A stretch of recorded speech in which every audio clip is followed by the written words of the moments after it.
presentation. So if you if this causes any issue for you, please make sure that you will not appear on the recording, or you will be identified. So hi everyone again. I'm Abdurrahim Teimuti, organizing this workshop, and I'm a faculty member at Durham Business School.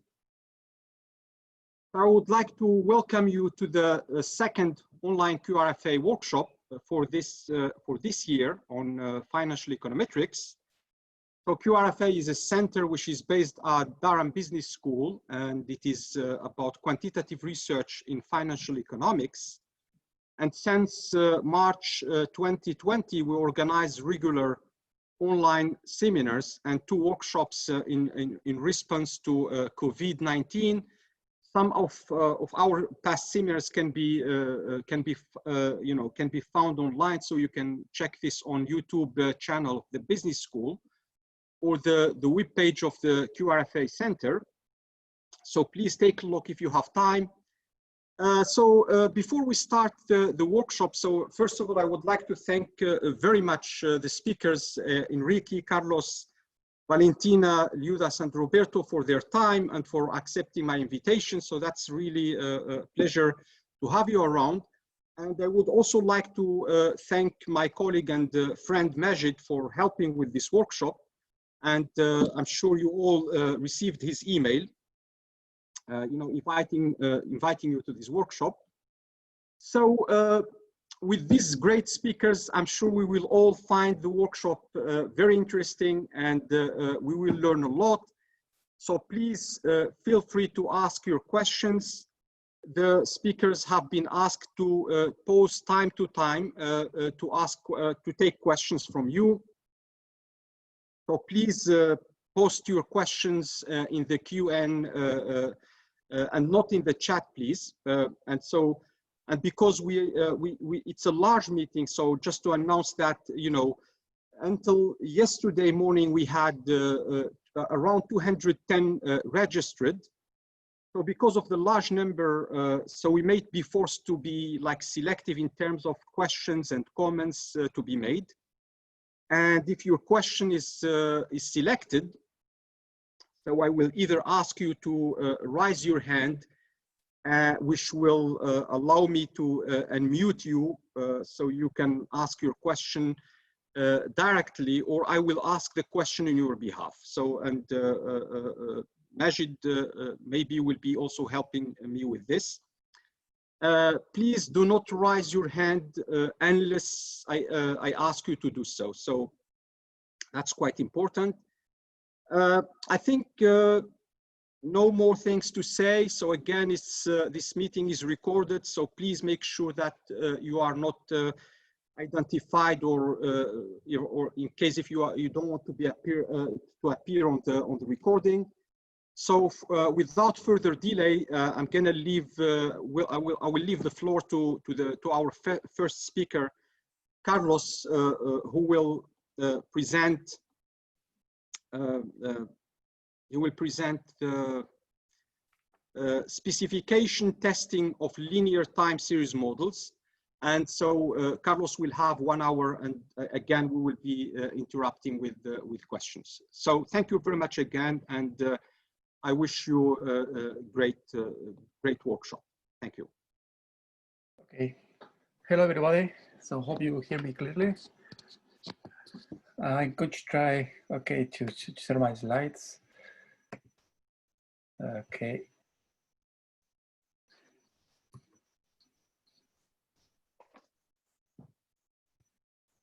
I think it's not working. Hold on. I know.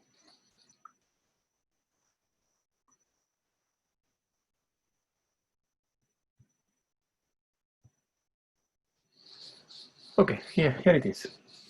Hope you can see. Okay, so as you can see this. Yes, I can see. But I mean, one more thing I forgot to mention, that once we record this, so it will be posted both on YouTube channel of the school, but also on the website of the QRFE Center. Sorry, Carlos, for this. Okay. Thank you very much. So thank you, Adele, for organizing this nice conference. It will have been very nice to meet you in Durham. But well, this I think is the second best in this strange time. So I think it's very nice still to present our work to all of you and share some ideas.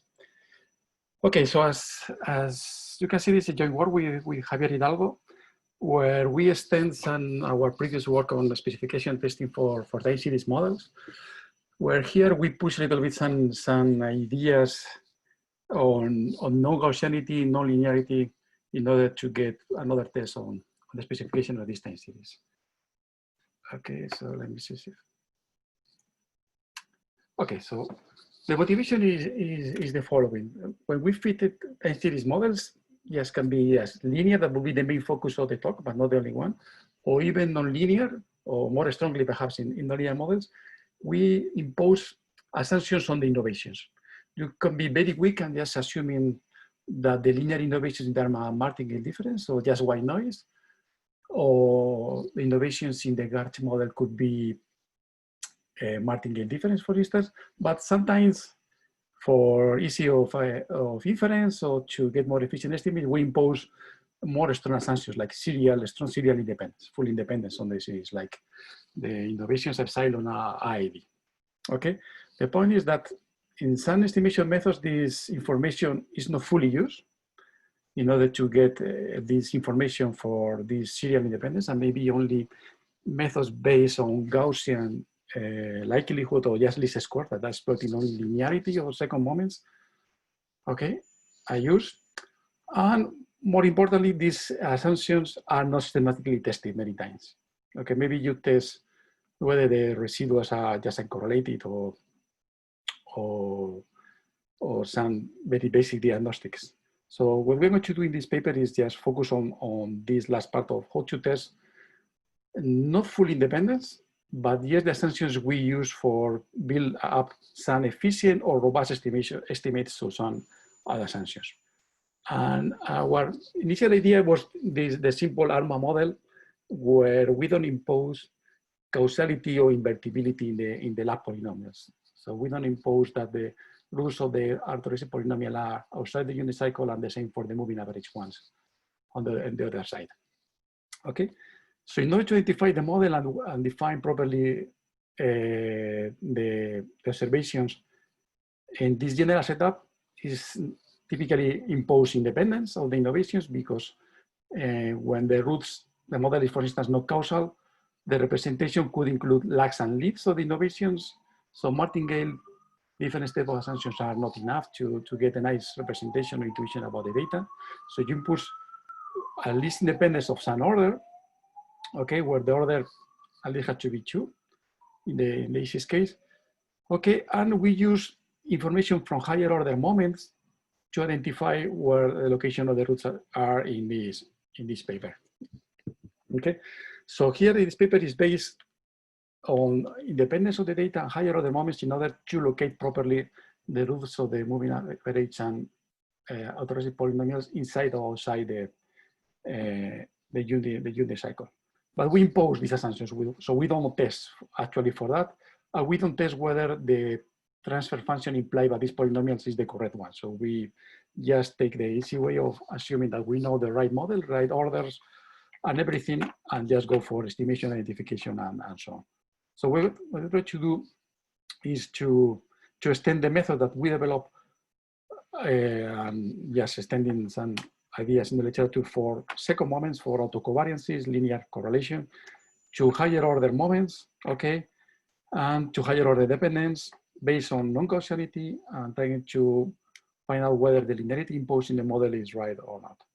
And these ideas will be also related to specification testing of lattice processes that are defined on more general domains that the real line, like space and so on, because they involve also many frequencies. So some of the technical difficulties that we're going to find are similar to this setup. So the goal of the paper is to use this non-Gaussian information from higher order moments, in particular for 3 and 4, because going higher is not easy in terms of computation and in terms of the information that you can recover from very high moments. So even 4 is quite high, and Even you may have doubts about whether the moments at this level are finite for many time series, especially in finance. So the idea is that we want to test linearity of k order, not only of second order, that is this one. So we want to see whether this transmits to higher order moments, to third and fourth, and our identification methods are right. We also aim with this idea of using many moments, 2, 3, and 4, to improve the power of the tests, of the specification tests. So see if you can try that, you can check that the second moment properties are well specified, maybe the third ones are not. Okay, and you can build power on that. And for our particular application, we want to also to detect whether we have misspecification due to wrong invertibility or causality restrictions imposed in the estimation. So we are going to do this test based on two different principles, or two different ideas that are also based on two different alternative estimation methods that one builds on the other one. So it's like a two-stage type of estimation. The first one is based on higher order empirical spectral processes. So this will be just the usual extension of the test based on the cumulative spectral distribution function, but going higher order. So basically it's a slight notation complication, but the ideas are essentially the same ones as has been put forward many years ago by Bartlett, for instance. And in the second stage, we go for more efficient estimates that are based on over-identification conditions using all these moments, 2, 3, and 4, to estimate the parameters of the linear model and see whether all these over-identification conditions are coherent. So basically, we will do a Janssen J test on these moment conditions to see whether the test is, whether the model is consistent at all levels, 2, 3, and 4. We'll see that the two methods are exploiting basically the same information, but at some stage, we'll see that they have different properties, at least locally, in order to determine some types of different local alternatives. Okay, so in non-local environments, we'll see in the small Monte Carlo that the two work. Depending on which model, which circumstances one can dominate the other. But locally, they have very different asymptotic progress. We'll see later. Okay, so this is just the plan of the talk. So we just mentioned some literature related to this. I will not revise everything, but there's some general ideas. So what this could be related. Then we'll present the two approaches for testing, the empirical process one and the GMN identification one. And then I will comment a little bit on the bootstrap to implement the test in practice. And also an interesting, hopefully, extension to nonlinear models in order that we can allow some robustness of the method. But everything will be very parametric, okay? So we don't have any like a non-parametric robustness yet, at least for that, because everything is built on very strong assumptions about independence of order K or even higher in order to make the asymptotics. And then we'll have some small simulation exercise. Okay, so about the literature, perhaps the most related type of literature is this literature on building on the B-spectrum linearity testing that was pushed forward by Subarrao and Gar and Hirich in the early 80s. The approaches were much more non-parametric, and basically they were interested on testing linearity and Gaussianity for observed data. So basically they wanted to check out whether there is some dynamics in the B spectrum, that is like the dynamics of the B covariances of the third moment. Okay, so later they extended the idea to check the dependence of residuals, but the tests were essentially the same ones. And you can see this as an alternative to detect nonlinear dependence on the residuals of linear models, for instance, Leo and Lee type of test on the squares of the linear residuals. They also then propose extensions to nonlinear models, in the sense that they wanted to see whether a particular P spectrum was compatible, for instance, with the Garch model. That is something that we will pursue later.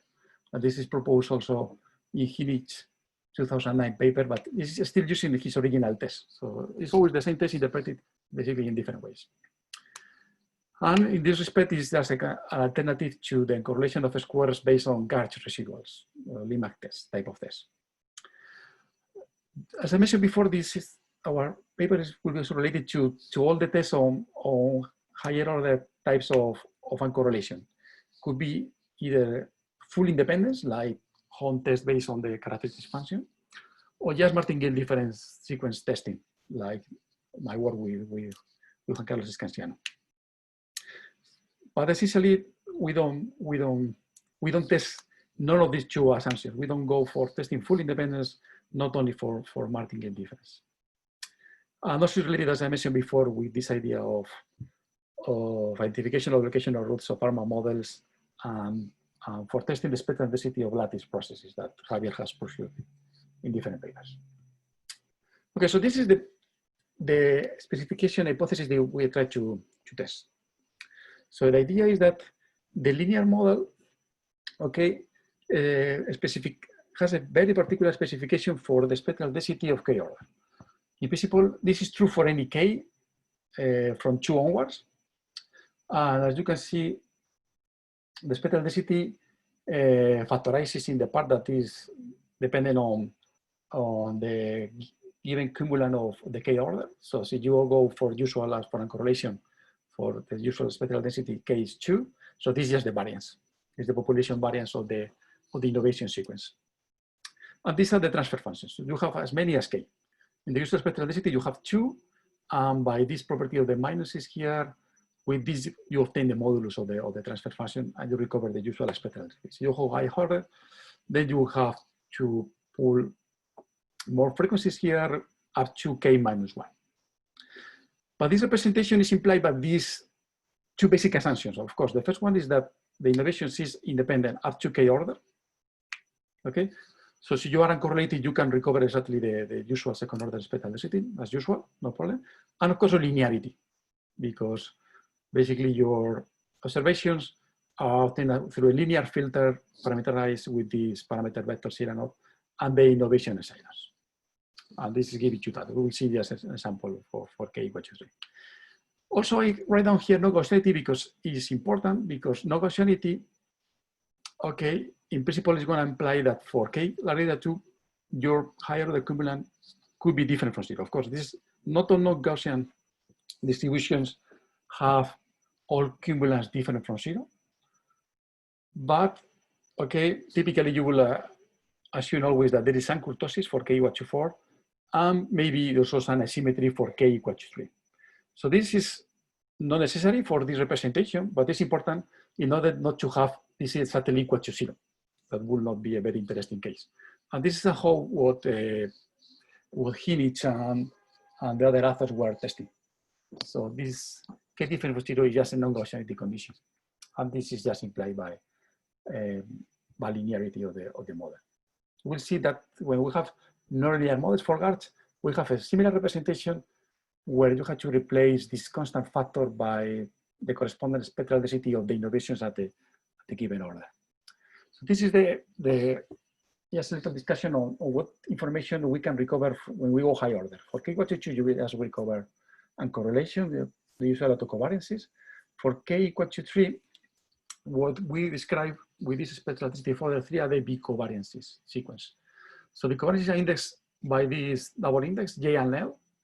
And basically what we are taking is just moments of 3 observations at the same time. I'm assuming that Y is 0 mean now here. So we don't need to center this. And this expectation of this triple observation is just exactly the same as the joint cumulant of order 3 of these observations. And using linearity, you can see that this cumulant is recovered through the cumulant of the innovations and the linear filter weights, exactly like this. So which can describe with these B covariances, for instance. So you can see, you evaluate this at J, and J is positive, what you're trying to find out is the correlation between the feature squares and the levels. So interpreting in terms of prediction is basically is like you try to predict future volatility with the level of today. So it's like, say, an asymmetric arch type of correlation, what you are trying to describe here. So if you just switch the squares, you obtain this, and it will be the 0 GA B covariance. You got, in this case, you want to do just the opposite type of prediction. You want to predict the future level given the past squares. So if your observations are already martingale difference, we know that this has to be 0. And this is something that, for instance, for GATS, this will be exactly 0 for any J positive. But of course,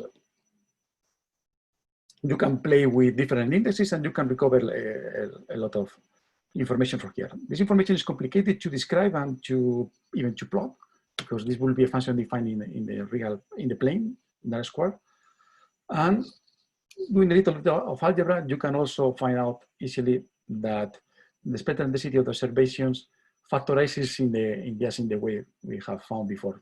It's just you have to multiply 3 transfer functions evaluated on the 2 frequencies and just the sum of them switch sign in order to recover this information. So this spectral density will be a very neat and much compact way of summarizing all this information containing all these combinations of leads and lags on the B covariance sequence that is not a very nice object to manage.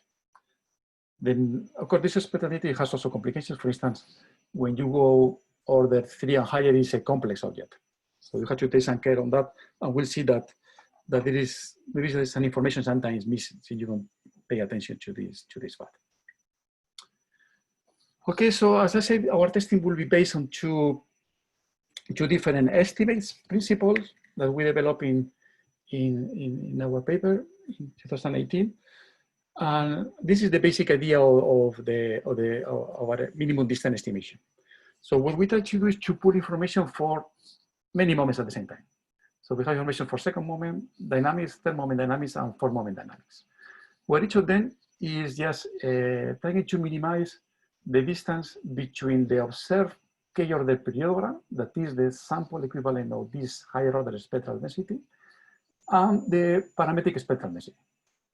Okay, so this is essentially the parametric spectral density we saw before, but now is sort of self-normalized because we replace the unknown cumulant by a sample cumulant that is obtained by normalizing the periodogram by the transfer function of the same order.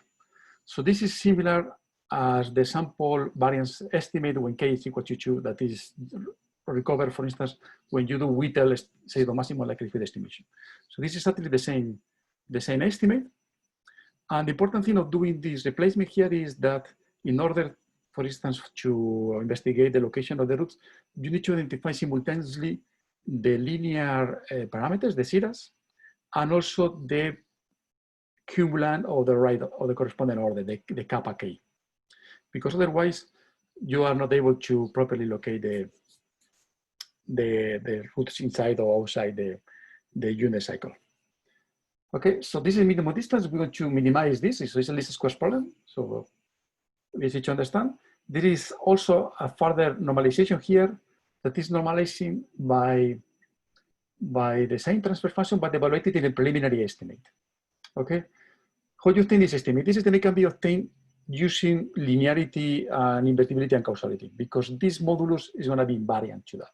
So this is a nice thing because you can run your usual Gaussian estimation, recover some preliminary estimates, maybe with the wrong causality assumptions or invertibility assumptions, but the modulus is going to be invariant to that. So this is nice because you don't need to have assumptions on this, and also gives you the right normalization of that, because to the first order, the variance of the periodogram is also going to be proportional to this square transfer function. So this provides you the right standardization and also provides you the right comparisons with the usual Gaussian PML estimation when k is equal to 2. So essentially this estimate, when you're using only second order information, is practically equivalent to the Whittle estimation, to the Gaussian pseudo-maximum likelihood estimation.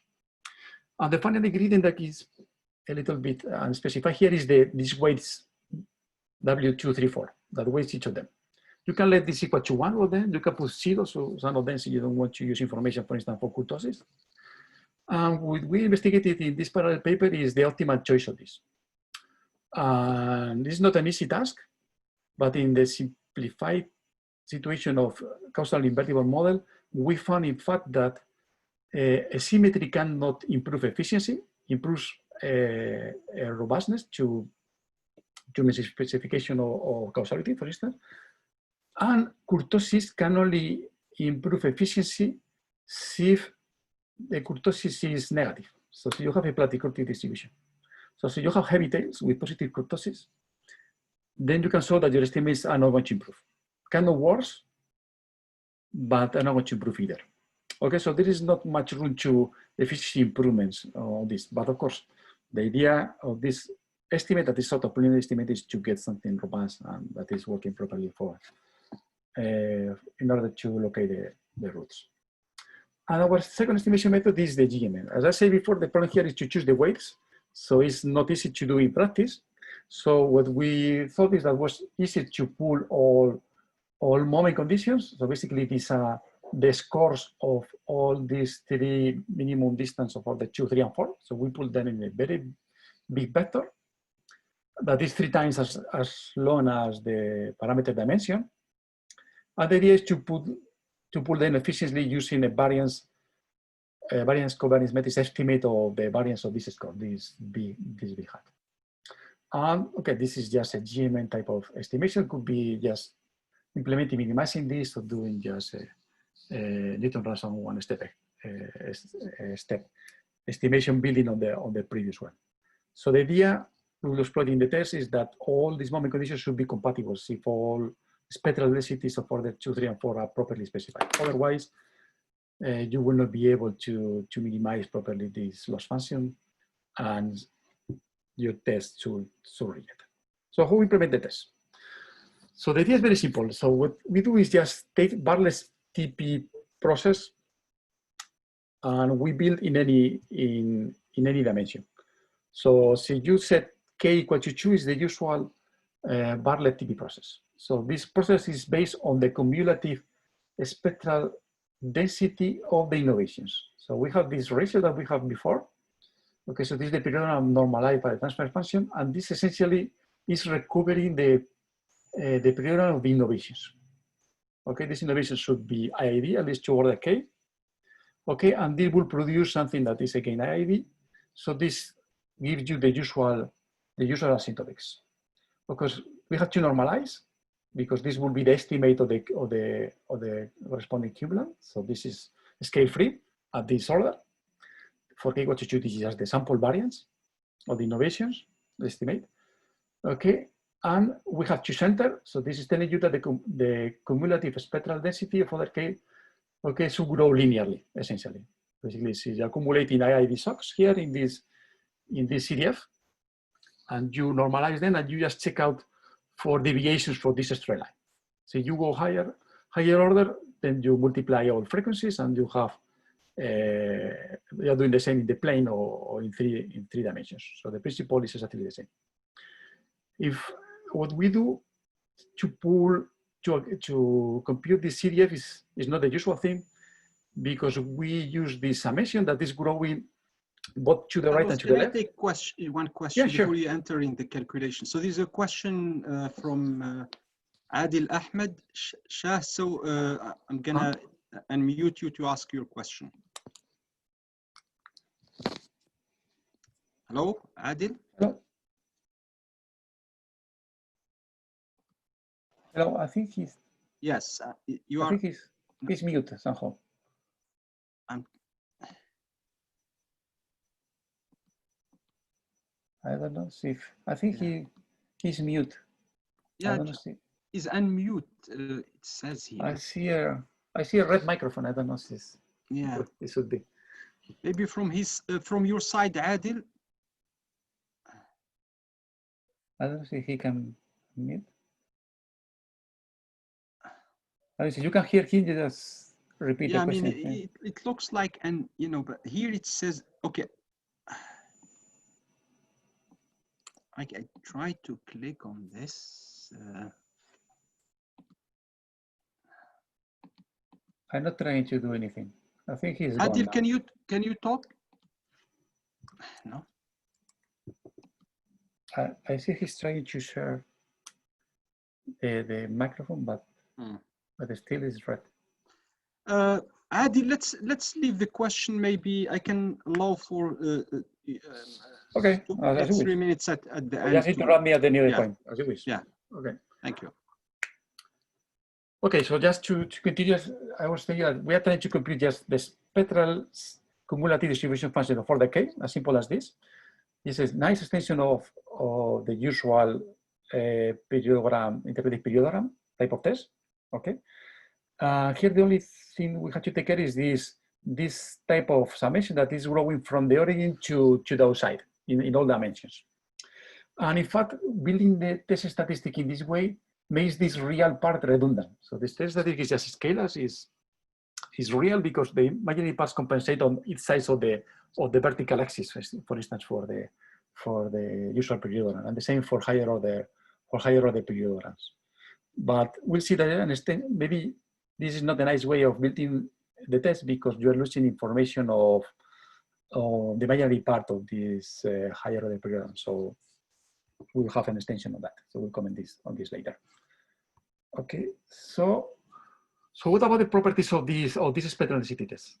So this is basically the nice straightforward generalization of the usual ones for the usual spectral density. So here this is nothing new, and see you replace K by 2, you recover the usual asymptotics, for instance, the one we have in our paper with Miguel and Javier. So exactly the same. So this limit process, so the limit is a zero mean Gaussian process. Okay, where this process has two parts. The first one is the nice one, let's say. This is basically a Brownian bridge in K-1 dimensions. So it's a Brownian motion tie down. So when you arrive to the end of the domain, you get 0. Okay, and this other part is the estimation effect. So it's a stochastic integral depending on the same process that is here, weighted by the score of the transfer function of all the K. So this is the score. And just integrated here in the same way as we were doing before, just growing from 0 to the domain in all directions. So exactly the same as before, and this is just the normalization. This is the variance of the score. Okay, and to build tests, we just take a continuous functional of this. Could be just Kramer-Bonn-Mission type of test, Kolmogorov-Smirnov, or anything more sophisticated CUs. The problem of this, of course, is that this limit is case dependent. Depends on your specific model and also depends on your estimation.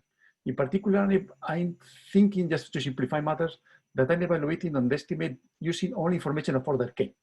So you're using other estimate that using weights different from 0 for other values of K, for 2, 4, so on.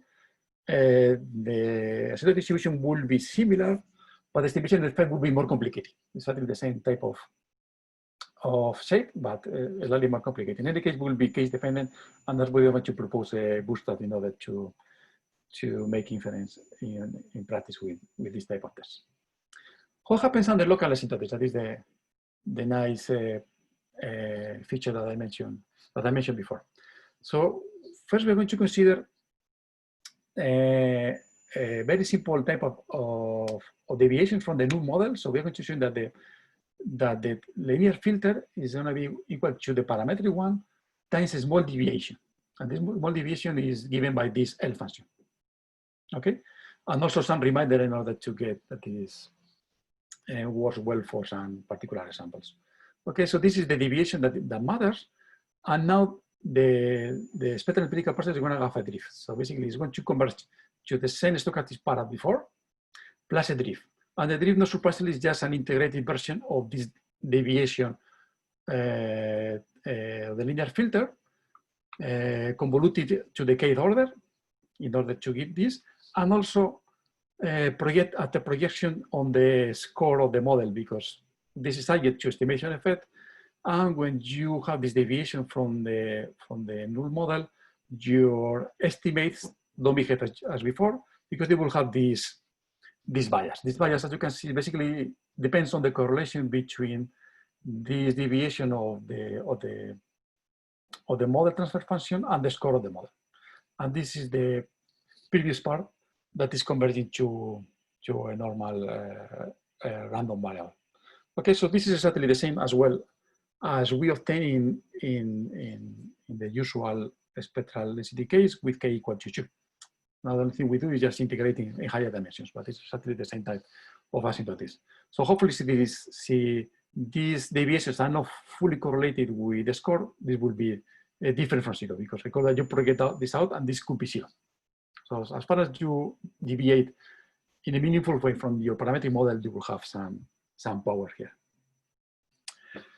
As I said before, you may worry that taking the real part of this symmetric aggregation in the cumulative spectral distribution function is missing information.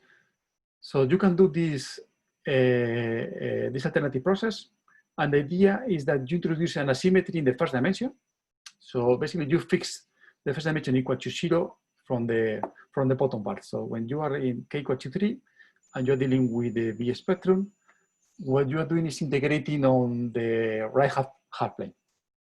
And in this case, the process is no longer real and it's going to be complex. So asymptotes are more complicated in this sense, but essentially the same ideas go through because this normalization here is still converging to the usual estimate of the cumulative of order k. So essentially our previous process is just the real part of this general complex one. For the time being, we omit this complication and we still go for the real one, just for the sake of simplifying the presentation. What about the other test based on the score, on the pool score of all moments of order 2, 3, and 4? In this case, we are really pulling of them. Of course, you can do only for a couple of them. As far as you have over-identification, the principle will work. So then here, what you want to test is that a pseudo score, I call that, has expectation equal to 0. I call pseudo score because it's not exactly the same as the score of the previous loss function we have, because the previous loss function has some random denominator. So this will cause problems in order to compute or interpret this expectation. But essentially it's the same thing when I drop this random denominator and then I replace by some consistent estimate. Okay, so the idea is as I mentioned before, is that on the correct specification, all these three valid ways and consistent ways of estimating the parameters, at least locally they should work. There could be issues on global identification if you are using only linear information and you allow, for instance, non-invertible models.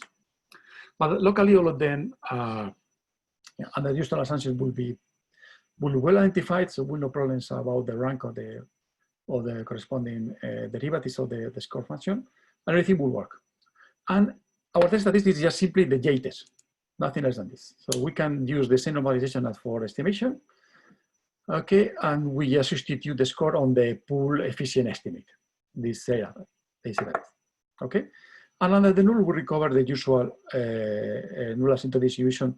In this case, the degrees of freedom should be twice times the number of parameters, because we have 3 times, but we are using, let's say, p plus k degrees of freedom in the estimating. So this is the usual surplus of moment conditions in order to estimate that. What about local alternatives? Okay, our local alternatives, we have the usual drift that we obtain. You can recognize much of the GML algebra here. Okay, so this is the usual difference between the variance of the score when you know the parameter, the true value of the parameters, and when you replace by the estimates. Okay, and the H is just the derivatives of the score. And the next thing is that this outer matrix, the D, well, in fact, it's a vector, a very long vector, D, that depends on 2 ingredients. Depends on the correlation again between the deviation from the model and the score of the model here, in the same way as the drift for the empirical process. So it's just the same thing. But of course, we're integrated here in the whole domain. So it's not an increasing integral here. And the other ingredient that depends on is just essentially the nonlinearity. So these are the normalized squares of the 3rd and the 4th order cumulants. Since it's normalized, the variance is normalized to 1. Okay, so depends on this. Okay, so the key thing is whether this drift is different from 0. We know that this identification tends lack consistency because some directions, as I mentioned before, you don't have power. And here it happens, this is exactly the same, but in the most simple and standard way. So see, you're dealing with a causal and invertible process. So the algebra of this V matrix is slightly simpler, and you can see with some very straightforward algebra that the drift is certainly zero. So at least locally, you don't have power in the simplest case. And the intuition is that since all moments deviate in the same way, because what is wrong is the linear model, and all spectral densities are based on exactly the same linear model, they deviate the same in a parallel way. And when you pull all of them are full in the same way, and they don't provide power from this over-identification. For general models, possibly non-causal or invertible, then it's not clear that it's going to hold. In principle, seems that the drift is going to be different from zero. So the important thing is basically to deviate from these very simple linear alternatives and to consider more local alternatives. And these local alternatives, we can call them to be non-linear, in the sense that we pretend that not the linear model is wrong. What is wrong is the corresponding higher order transfer function, the K1. Maybe for K2, the linear part is right, but maybe there is something going on in skewness and kurtosis. And maybe these deviations are not exactly the same from one K2 to the other. Okay, so when you have this type of deviations, then in general, you can see that with no assumptions on causality and invertibility, that this drift is going to be different from zero, as you would expect.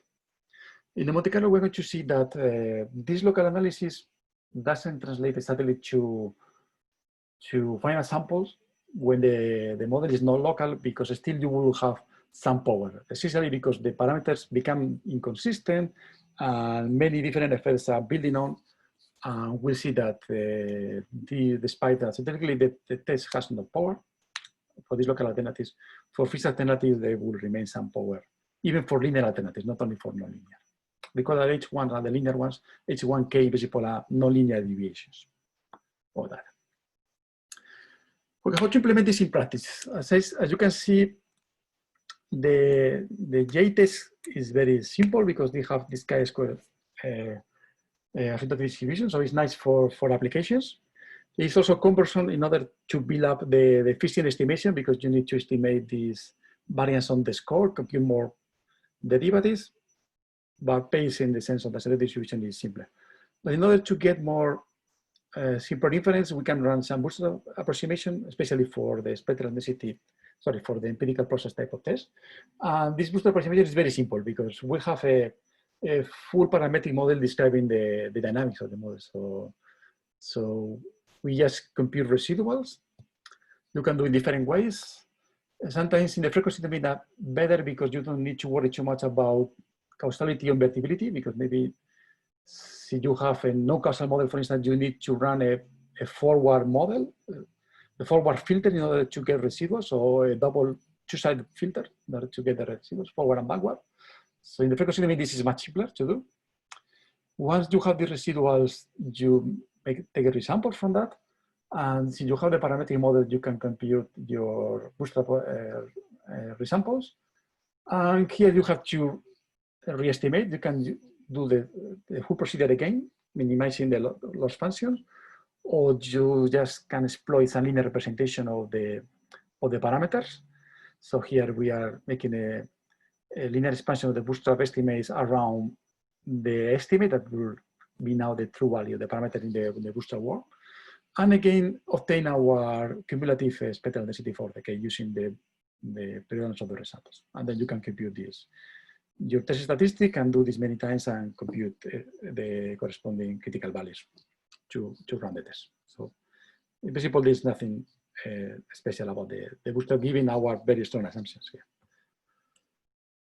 And the final comment I want to make about the test is, before going to the simulations, is the extension to the nonlinear model. So everything has been based on a linear model, but trying to exploit non-Gaussian information. And here we introduce the last part is the nonlinear model. So we go very simple. So just think on a GARCH 1-1, but in principle, the same idea will go for any GARCH model. It's not clear that goes for all variants of gauge of stochastic volatility, because you need to use an algebra, but for sure some extensions will be possible to other models. So the important thing about this gauge model, that is the usual one. So now we're going to introduce, to impose the idea assumption is on the multiplied innovations here, on the etas, not on the silos. The silos are going to be gauge, so it will be higher order dependent, will be martingale and uncorrelated for k equals to 2, but no longer for k3 and 4.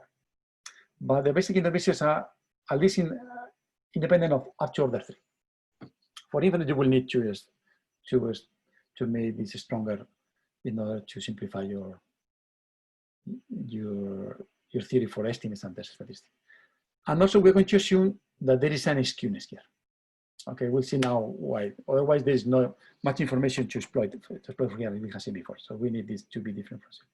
So the basic recursion what you use is that you can write down the conditional variance point t from the observations of the squares of your gauge process. This is sinus squares. You can see this is starting from t minus 1 and so on until 2. Infinities, you have a gauge model. So you have an arch model, then you have only one line, and you just stop here.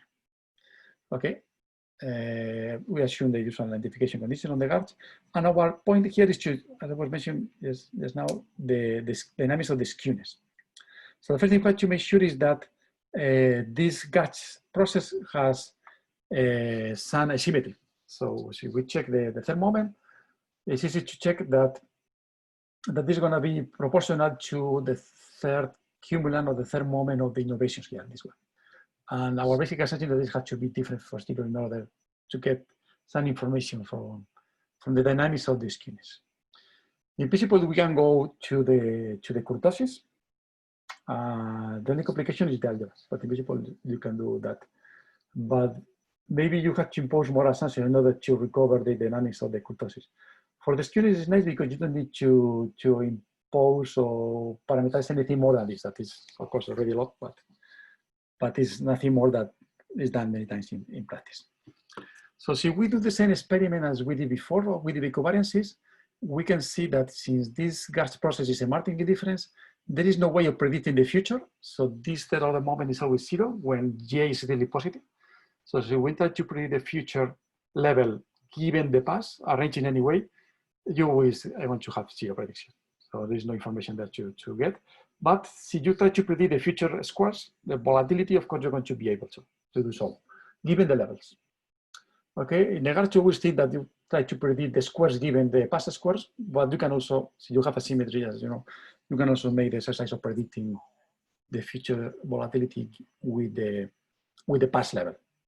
And doing some algebra that I haven't found anywhere, but it's very simple, so maybe some of you have seen before.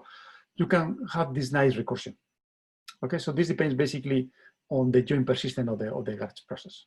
This delta is just the sum of the arch and the gauge part. Okay, and scaled by the cumulant of the innovation, the marginal one, at 0. So you see that you have sort of AR dynamics for the arch one, or ARMA 1-1 dynamics for the gauge 1-1. I only say type, but not necessarily because this variance is only working for J positive. So when you have J negative, this is 0. So I say it's like one side ARMA type of dynamics here. So when you build this information into the third order spectral density of this gauge process, you recover essentially what I mentioned. This is like a sort of AR1 type of spectral density, but not a square. So that's why it's one side. And this strategy is the ARMA 1-1 part when you have gauge. So you have an S1, the second time is cancels automatically because this is just one and everything you cancel out. And once you have the spectral density of the innovations, you can build on the spectral density of the levels. The only thing you do is replace the constant term we had before by this spectral density of the levels, and you can recover, okay, the third order spectral density of the levels that depends on the linear part as before, exactly the same, and on the third order dynamics as well implied by the Garch model of the innovations. In principle, you can do, as I mentioned before, for order 4 for the kurtosis. But this nice simple algebra no longer holds. But in principle, under perhaps some further assumptions, it could be done, and you can extend this to higher order.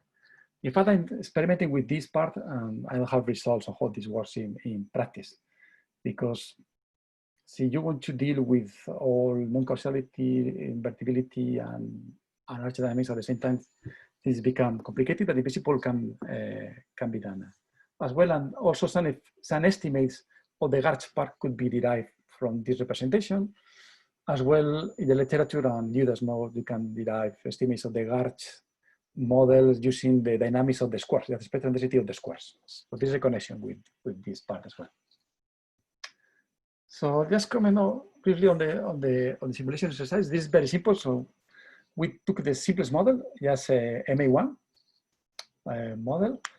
So we took two non-Gaussian distributions, K² with 5 degrees of freedoms and T5. The important thing is that T5 is symmetric. So all this assumption about non-symmetry no longer hold. So this is robust to see how things work when this is dropped. And the problem with this T5 is that in principle has only moments up to order 4, if I'm not wrong. So standard representative theory needs moments up to order 2K. Okay, so we'll see that for small sample sizes, there are some issues with the behavior of the statistics for the T5 distribution. In principle, we consider make no assumptions on the invertibility, so we consider that theta could be larger or smaller than 1. We use 2, 3, and 4. And for estimation, we use our models with uniform weights, meaning that we just pull.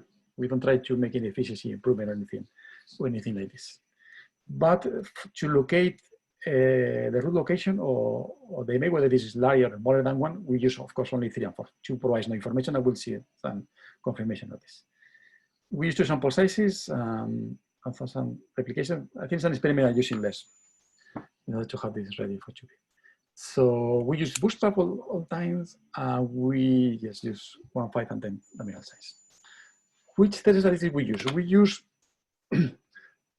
Kramer-Born-Misen and Kolmogorov-Spin. So they're defined in the usual way, integrating in the corresponding space. Could be the real line for the usual spectral density, the plane or per cube, for dimension 3 for skewness and kurtosis.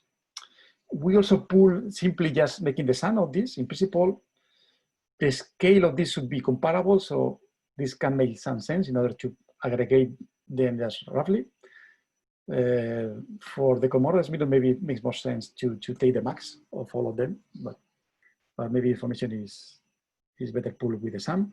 And we also consider pulling information only for higher order moments, for non-Gaussian information, 3 and 4, for both types of tests.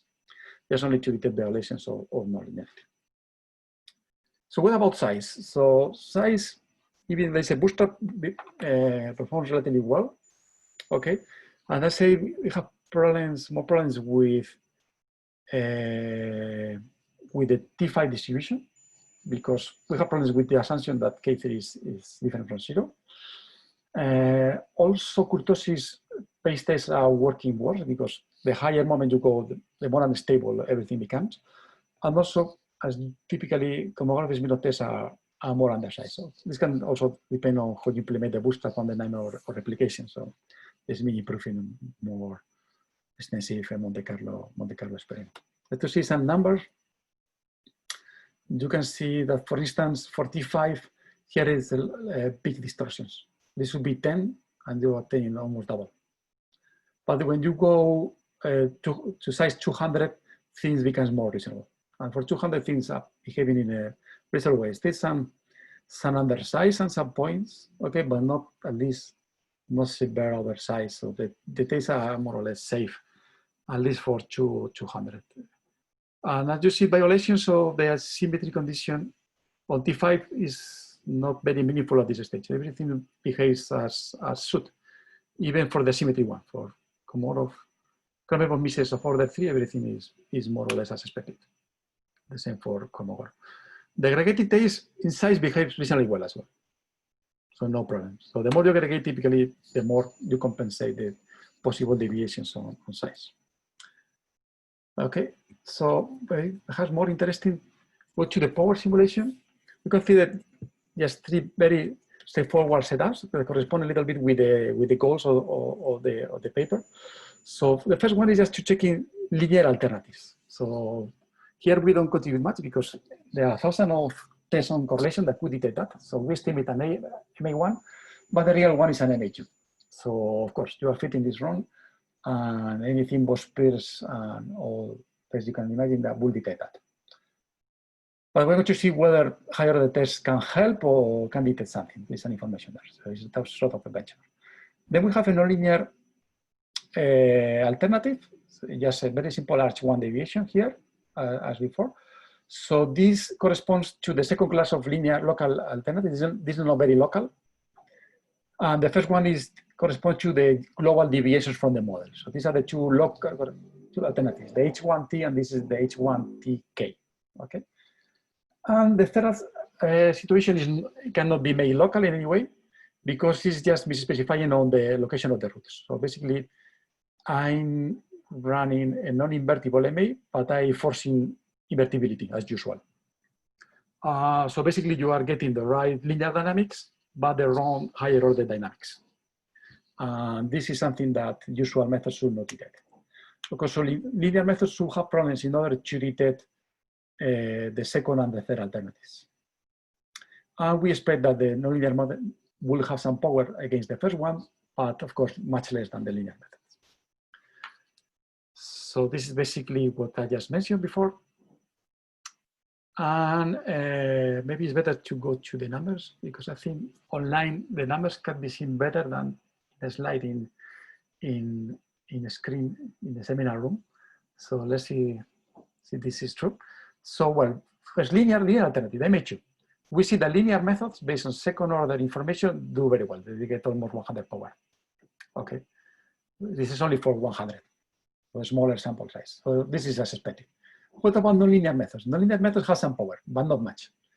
Symmetry has some power, much less than linear methods. And kurtosis has almost nothing power, 0 power. This is almost the size. Okay, the same for homomorphism. When you pull information from all moments at the same time, basically what you are introducing noise in linear diagnostics, and you are losing a lot of power, as we could expect. And if you pull nonlinearity, you are doing basically the same as only using skewness. And the results, as you can see, are pretty much the same for the chi-square, that is asymmetric, and for the T5. So not much difference. What about the over-identification test? So the over test has much more power than the pure non-Gaussian test. It's still much less than the linear, which get 100, but still some power. Okay, dominates any other empirical and spectral process test, but not much power. Because from our theory, this should be size. So once we are not local, this theory seems not to be much relevant. Because, well, this is, as you can see, is a very easy alternative. So this is no longer local. And that's why you have some power here. Because all estimation become inconsistent and you recover some power that under local assumptions you will be missing. What about nonlinear alternatives? In the GARCH, you can see that linear methods with 2 still have some power, not much. While nonlinear methods exploiting 3 and 4 have more power. Not much more, but they definitely have more power. Why we have power here as we shouldn't? Because in principle, if we do right estimation with OLS or with some, well, it's MA, you can do OLS, but nonlinear least squares or some MLE method, this should be size. The point is that I'm using estimation using all moments. So in this case, all estimation will be inconsistent, and this inconsistency of estimate will translate in some power in the linear method as well. And maybe surprisingly, the test with highest power is the identification one. You see that this dominates all of them. So in this case, pulling information from that is dominating. Here is skewness provide more information, and you have much more power for the chi-square and for the t-distribution. So it's telling you that also information is more in the skewness than in the kurtosis. And finally, if you go to the non-invertible MA, you can see that in this case, linear methods perform perfectly. In this case, there is no distortions because of higher dependence on the arch. So here you get size for linear diagnostics in the Econometric Research and chi-square. While here, you can see that in the skewness, there is a lot of information in order to reget the model. There is also some in kurtosis, but much less. So information is in kurtosis, also in pool estimates, either with all information or only with higher order information. While in this case, the identification is not taking much information from that. In this case, maybe because of the local analysis, because all transfer functions deviate in the same way. So all of them get their linear invertible model, and there is no any further information to be exploited once you impose invertibility. Okay, so just to conclude at this time, well, we propose some new specification test exploiting the linearity and the higher order serial independence, because this is information that for some efficient estimation or for some robustness estimation, in this case against non-causality or invertibility assumptions you like to impose. So there are straightforward generalizations of well-known tests for serial correlations, exploiting only second order moments. So as the algebra is basically the same. Calculations are more involved, but essentially the same ideas. The other tests are exploiting over-identification. That is a nice test, but we can see that they can suffer under some type of alternatives. So maybe it's not also always a good idea to do. What we are working now is this extension to nonlinear models in order to be able to check out for the unit specification of the linear and the nonlinear dependence of the observations, not only just the linear dynamics. Hopefully this also can provide some justification against violations of the assumptions. Okay, so that's all. Thank you very much. So I open to questions, comments. Yes, thank you very much, Carlos. So we are at almost on time, so 2 minutes. I mean, if anyone wants to ask a question, I mean, we have 1 minute, 2 minutes. So okay, so they can make questions on the chat, and I can try to answer in the break. Yes. I don't know if it will remain there, the open question. Yeah, I mean, they can ask that. I'm going to move Liudas, our next speaker now. So maybe I stop sharing my screen, or you can. Yes, yeah, and okay. we move to the next speaker, given that there is no. Mute. Yeah. Right. So, given that there are no questions, so I'm going to ask our second speaker. So, Liudas, if you can, start. So, Liudas from Queen Mary will present robust tests for white noise and cross correlation. So, you have 1 hour, and thank you again. So you can, yeah.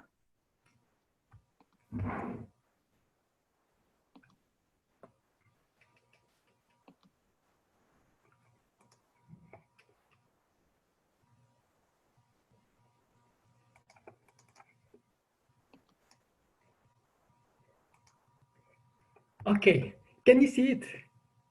Yes, yeah. Okay, yeah, wonderful. Thank you, Abderrahim. Grateful to attend this conference and and present my work here. And thank you very much. And hi everyone. And this paper which I'm presenting now is a joint work with Violetta Dalla from University of Athens and Peter Phillips from Yale. So the paper is now finished and accepted to econometric theory. And so if you would like to read it, it's available online. So I will go now through the main topics we discuss here. And the problem generally is very, very basic and simple. And everyone, when we do analysis of data or teach students, we face similar problems. So in time series, when we have time series and we may have dependence in the data, the first thing what we would like to do, testing for correlation, right? Do we have some dependence in data or not? And we can test that using sample correlation. The other issue is, when econometrics finds we got 2 time series X and Y, and we would like to check do we have some relationship, linear relationship between them? So we test for bivariate cross correlation. Now the third important issue, in finance especially, when we look at white noises, assume that XT is white noise time series, right? And we would like now to decide, should I fit their arch model to this white noise, or is this maybe just independent variables? So what we do, we look at the squared time series, and we test for correlation there. And if you find correlation, we think, okay, maybe we should fit here arch model. Now, what is the problem here? What is the challenge here? So all these procedures which we have here, they work well when we got X and Y stationary time series. And when we test for correlation, usually standard tests, they produce correct size when X, Y, they are IID random variables. No dependence, the same distribution. And that is not exactly what we really expect in data, especially in economics and finance. And when you look at all the software packages like Stata, eViews, again, these basic tools for testing for correlation, cross correlation, they produce correct size when we have independent data. So we need something better. So, okay, so what do we know that there is a problem here? Of course we know, and Yule already in 1924, he wrote a paper, and the paper was titled, "Why do we sometimes get nonsense correlation between time series?" What this was meant by nonsense. We got two time series and they are completely uncorrelated, independent. And when we do testing for cross correlation, we got suddenly correlation. Nonsense means that, if we use, the standard tool, so it will produce a wrong estimate of standard error. And, when you got not correct standard error, so the size will be distorted. Especially, when econometrics, when we test for regressions. So Peter Phillips did great work here, and they helped the girls to understand spurious regressions. And even now, Ernst Schepp and Wiener, they wrote a published paper in Analysis of Statistics, where they address this Yule's nonsense correlation. So they look at two non-stationary time series, and they try to test for correlation. Time is continuous where, and they try to correct for standard error. Now in this talk, what we will focus on time series when time is discrete, and what we would like to allow in this testing for correlation and cross correlation. So we would allow to have dependence in the data. So we don't assume that observations are independent. The second thing, what we would like to allow heteroscedasticity, so that unconditional variance could be non-constant. That is very, very, very important issue. And we would like not to impose any structural assumption on the data. For example, where we have a number of papers when testing for correlation, cross correlation under null, they assume something like arch-Garch type structure. Because we don't know in advance what kind of data we got, we don't want to impose this kind of restriction. Now let's take a look at a few pictures of the real data. Here we got daily S&P returns. And when you look at the data, okay, we see that we know from the finance theory that these returns should be uncorrelated in general. When we look at this time series, we see that the mean is probably 0, but unconditional variance probably is not constant, right? So now what happens if we do the standard testing, like eViews or Stata? So here what we got sample correlation function, and we got here 95% confidence band for 0 correlation, 99% confidence band for 0 correlation. So we got correlations at like 1, 2, and 5. Okay, it's a problem. We find correlation in data, and so if you would like to fit this time series, for example, arch model, so somehow we should need to handle correlation in the levels in the beginning. But you remember that variance does not seem to be constant. So this test, which we do here, it assumes that we got this provides correct confidence band when data is ID. So we still may have chance, that we have here no correlation, just our testing procedure needs improvement. Now, when we take 2 time series, we look for cross correlation. We got weekly S&P returns and gold returns here for 8 years. And S&P is blue, gold is red. And we look for cross correlation. Okay. And then again, here we got 95% confidence band for 0 cross correlation, 99 confidence band for 0 correlation. And we see that we got correlation lag 2, very, very significant. And here is the lead series is S&P, and the lag series is gold. It means that, the return of gold 2 weeks ago somehow is related to the present return of S&P, which is not very, very likely. Okay, so a question again, do we really have here correlation at lag, cross correlation lag 2? Is it significant or not? Okay, now if we go to arch modeling, so what we do, so we try to fit XT is a return, S&P return, and if we assume that, we found no correlation, let's assume that XT is uncorrelated. So then we do what? We look at the squared returns, and if you find correlation in the squares, we would fit to the squared returns arch model. Now, then you look at the squared returns XT squared. So let's demean this. So the mean of squared returns is nothing else as variance of returns, assuming that XT has 0 mean.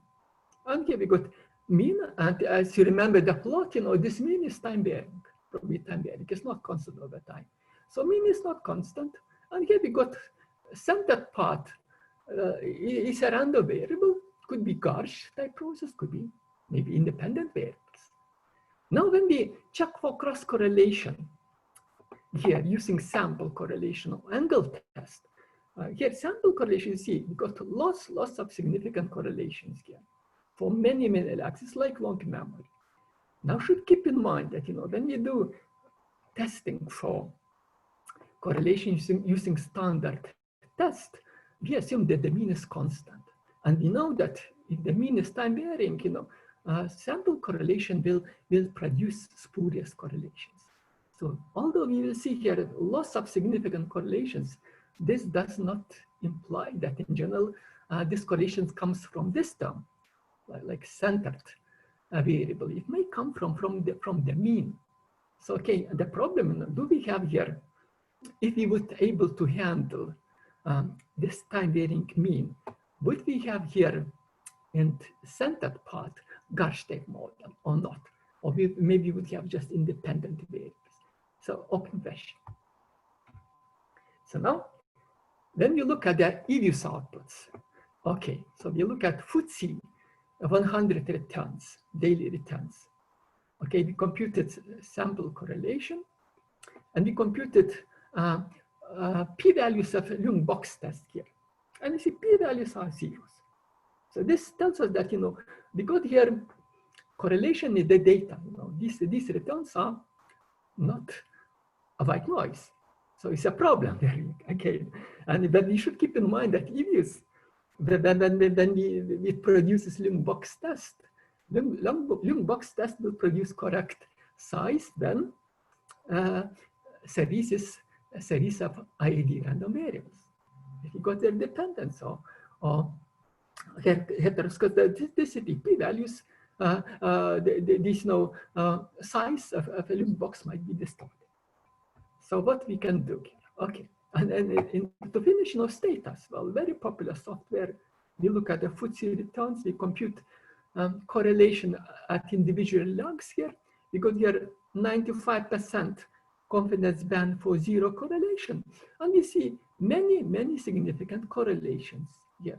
And we would not expect to have here correlation, significant correlation like 2, 3, 4, 5. And what we will see later that these correlations might be really spurious correlations, and because we are using not inadequate testing method to this data. So what we can do? Okay. So first, we'll keep the standard testing procedure, which is very, very, very simple, beautiful, and basic, and everyone uses. We see it in any textbook. We have this. We test first that for zero correlation at lag k, at individual lag k, and we go through each lag 1, 2, 3, and so on. The standard test is what? We compute sample correlation from the data. We scale it by square root n, and then what we know here. So Anderson, Wolke, Hennen, and Haidt, so they show that this Roque had this estimate of the true correlation at lag 1 m. So if we center the mean, this estimate by the true correlation, we rescale. In the limit, we get standard normal distribution, and covariance matrix W is given by Bartlett form. Now, if rho 1, rho m are 0, so if we have no correlation, then this will become the following result. So we got square root n, rho 1 hat, rho m hat. In the limit, it has standard normal distribution, and I is identity matrix.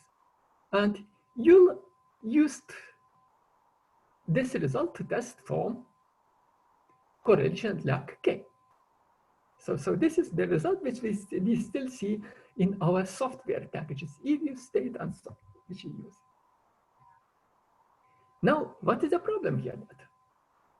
So this test, this statistic will have standard normal limit in case when xt is ID, series of ID random variables.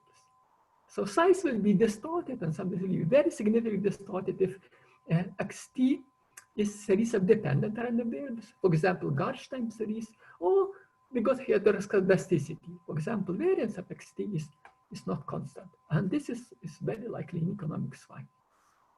Now, can we fix this? And there are tools. Many people try to do this in very, very different ways. And the problem seems to be very, very simple. And so this, and this kind of amendment of test was discussed in the context of more challenging, seems to be problems. And Taylor, for example, he suggested adjusted test. So what we do here? Liudas, there is a comment from Rob. There is a quick comment from Rob saying that Rob Taylor saying that you should bootstrap it, I think, or maybe. Okay. That's one of the options. Yeah, okay. Exactly. This. Exactly. Many ways to do that. Okay, but somehow we are looking something like the very simplest possible way how to do this. And you see what Taylor noticed. Okay. Because when we test for zero correlation, we are not interested in estimation of the correlation. We would like to test, is that correlation 0 or not? So practically what we don't need to use sample correlation. And Taylor, at 1984, he suggested to use the following self-normalizing sum. So we got here, nominator is like the nominator of this in the sample correlation at lag k. And in the denominator, we use self-normalizing sum. So clearly, in this case, if xt minus k are uncorrelated random variables, this tk hat variance will be 1. Now, all what we need to check, that we got standard normal limit. So Taylor suggested this test, and but he did not develop really asymptotic theory. The question is here, what data can we use here, xt, to get standard normal limit? Then the standard limit holds. Now, if we got that tk tilde adjusted test has standard normal limit, then of course, you know, most of us, we would like to think in terms of the sample correlation. So then we can write this test as a sample correlation like K, and here will be the rescaling coefficient CK hat, like this. Now he would like to think in terms of confidence bands for zero correlation using rho K hat, then, you know, we would need to show that CK hat has deterministic limit as n increases. Okay, then we can then build corrected confidence band for zero correlations like K. So we'll see this in our plots. Now, when this robust test will have correct size, we want to be as much agnostic as we can about data. So we'll see in general that this will, for specific lag, this asymptotic approximation, normal approximation will hold when xt, for example, is Garsteig process. So it is not ID, but dependent, no correlation. It will hold for general martingale difference sequence, which is ergodic, stationary ergodic. This will hold when we got heteroscedastic time series. For example, epsilon t is like martingale difference, stationary martingale difference, and ht is scaling factor, deterministic scaling factor, this change smoothly changes over time. When, you know, this result does not hold, when the xt has changing mean. So if mean is not constant, the size of this tk tilde test, robust test, will be distorted. Okay, now here what is the important, you know, it's important the way how you look at the data, because when you got data, we try to impose on the data some kind of structure. So when we test for correlation in xt, we assume what? That mean of xt is mu constant. And here we assume that ht is scaling, deterministic scaling factor. We could think like unconditional volatility. And epsilon t, we will assume that stationary uncorrelated noise. Now we have this kind of structure. If you compute correlation function, xt xs, this is nothing else as correlation function of epsilon t, epsilon s. And if epsilon t is a white noise, then, you know, xt will be uncorrelated. Although xt is no more stationary sequence, you know, if ht is varying, like for example, like step function, you know, xt is no more stationary sequence. So we would like to test that xt really is no correlation in xt. So now we need to impose some conditions here. So on epsilon t, we would like to have very weak conditions. So but we assume that epsilon t is stationary ergodic martingale difference sequence. So it's like martingale differences is some structure, but it's generally is like very unrestricted, I would think. We assume that it's stationary. So in that epsilon t is uncorrelated sequence, we need for finite moment. And we assume that ht scale factor is deterministic smooth. So what we assume here that, oh, I'm sure you can see here, you know, the last line, you know. So we need that maximum of ht's fourth is of smaller order than the sum, and we need some smooth change in ht that, you know, for example, it could be like smoothly changing like sinus function, like step function, and so on. So this smoothness condition, what in the paper with Peter and Violetta, helped us to derive very nice asymptotic results. You know, we got very beautiful, simple asymptotic theory. Now the question is, do we need this smoothness condition on ht? Because we may think, okay, how do we know that ht changes smoothly? For example, in financial theory, you know, when we got volatility and conditional volatility may change abruptly and rather frequently. Okay, now recently we looked with my PhD student Yufei. Can we generalize this, simplify this condition at ht? And it happens really, we can relax that condition. And what we needed, if we take maximum of ht squared, this scaling factor, it should be of smaller order than this sum. Here, k is the lag. And here HD, we could have deterministic scaling factor, or we could have stochastic scaling factor. If you go stochastic scaling factor, we assume that HD is independent of epsilon t, that nice, beautiful martingale difference noise. Examples here. HD, for example, would be non-smooth. 1, 3, 1, 3, 1, 3. HD could be like varying like unit root type scaling factor. These kind of scaling factors are volatilities are very popular in macro econometrics. People use them to model volatility. Sorry, okay, now I have a question about the 2 slides before. I mean, so do you look at the do you take into account the misspecification in the mean equation? How the misspecification affects your results? Oh, we just assume that mean is constant, right? At the moment, we just impose strong condition on the mean, right? Mean is constant, So this part, where we could allow some kind of change in the mean still has to be done. Right. So that changed the whole theory, I guess. Yeah. That we would need very good estimates of the mean. One needs to sort out that part. Yeah. Okay. Thank you. Then what we get? We got this robust test, and under these general conditions above on our sample and on the scaling factor, we got that at each log, this robust test has standard normal limit. And moreover, if you take, a vector of these t-tests at log 1 to m, we got also normal limit is a normal vector, and the covariance matrix R is of the following form. You see, this is correlation of the products. Epsilon is that noise which appears in definition of the data xt. Now, if epsilon t noise is IED noise, then this R will be a diagonal matrix. Now, if epsilon t is not IED noise, then R will be not exactly diagonal matrix. So we will need to produce cumulative tests. We will need to estimate R, and we'll see that will be another challenge, next challenge which we face.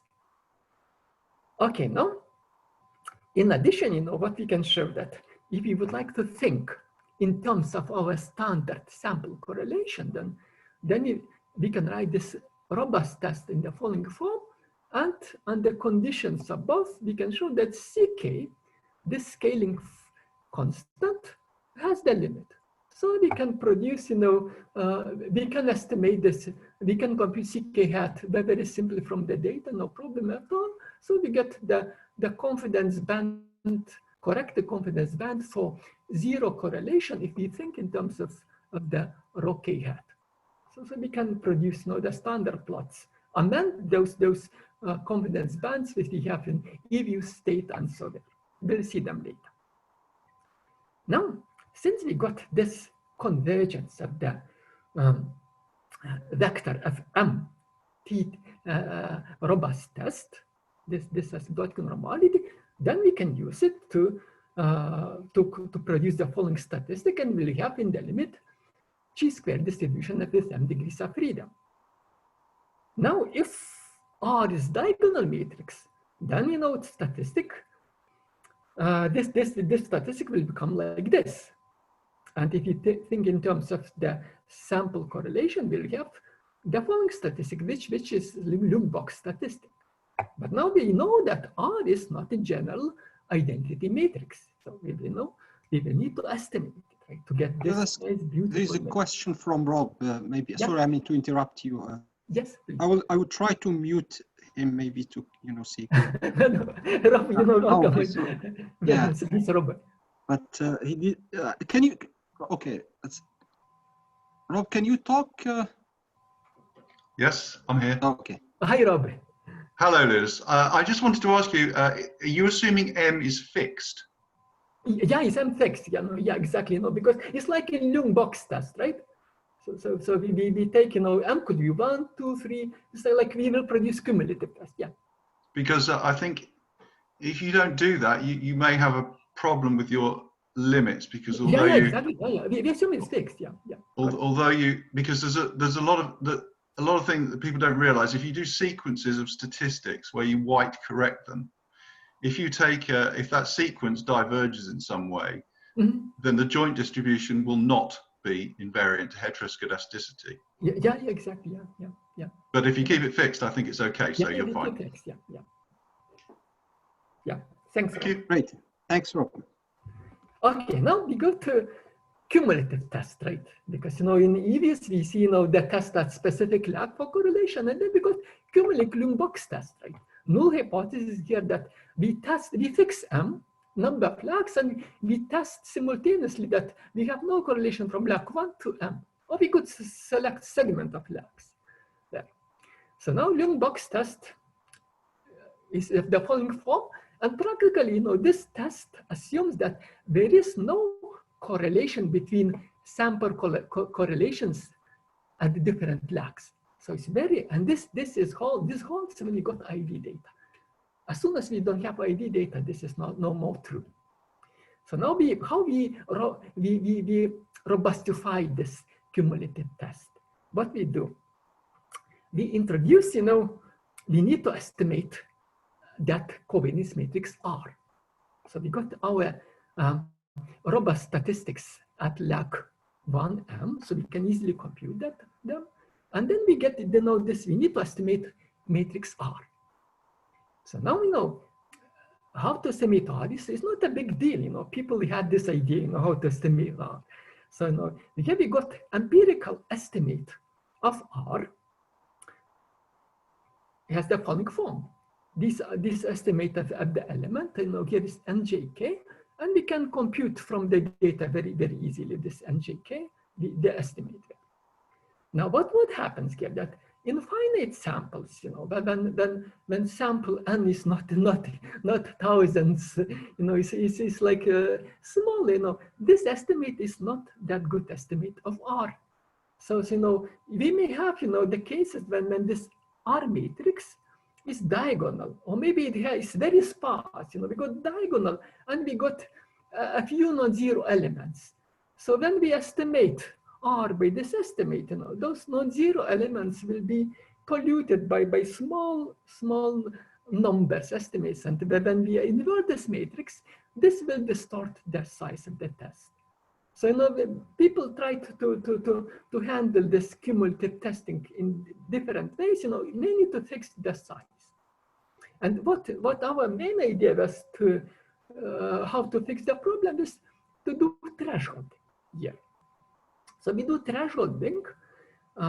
R star estimate we obtain from this R hat estimate using the threshold here. So we check the tau JK is like T statistic to test if this nominate if RJK is 0 or not. And we got threshold lambda. We select that threshold, for example, it happens asymptotically, so it's no difference which lambda we use, but how design the estimate here, this is like TJK is like T test for testing that rho JK is 0 or not. So we used in applications, we can use like lambda is like 196 is 5% critical level for standard normal distribution. And then we do this kind of thresholding. So those small elements from R, they cleaned up, and we got nice estimate of R. And when we use it in a cumulative test, we got correct size in finite samples. So again, you may ask question, now what lambda should I use? Practically, for any lambda greater than 0, asymptotically, and when n increases, this estimated element or threshold element RJK star has the correct limit. So asymptotically, we got consistent estimation. So, but if, for example, we construct tau JK so that when we got tau JK has standard normal limit, then this lambda is a critical value, and so therefore from here we use in our applications in simulations like 5% critical value, 1% critical value. So this, corrects the size, for cumulative test. While, Ljungbox produce correct size when data is series of ID random variables. Now, there is huge literature on estimation of R. And, very beautiful papers written by Huizinga, 92, Go and Phillips, 2001, Lobato, Savin, Frank Zakoyan, Kokoschka, and Politis. Kokoschka and Politis, for example, they used bootstrapping methods. Frank and Zakoyan, they assumed that the noises have some kind of arch structure. And then they try to get this improved estimation of R. Lobato, Savin, they used, non-parametric estimations R. And Goa Phillips, they got, exactly very, very, very practically the same estimation R had, but they did not do threshold. And then if you don't do threshold, then, the size in finite sample will get distorted. Now, we have also now two packages, Our package is available on CRAN, and if you go there, you will find it. So all these procedures which we have in the paper now, they are available and can be used. And we have also EViews add-in. Also, if you go to EViews, and there is add-in library, and then the name of this package is test core. Okay, one can use in EViews, to correct the to do robust testing for correlation. Okay, now how this estimate works in Monte Carlo simulations.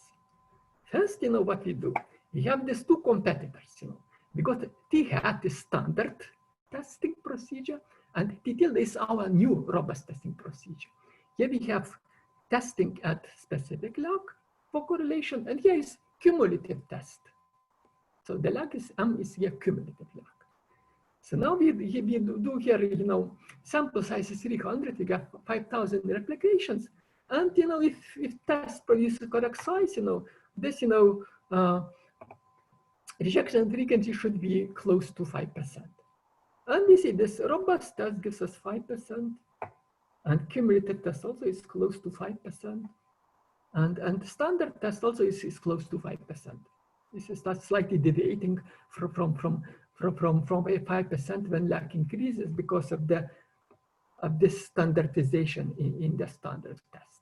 But in general, in any case, both tests are fine. Now when we got data which is not ID, like Garch11 time series. So we got here no correlation in XT, but XT is not ID.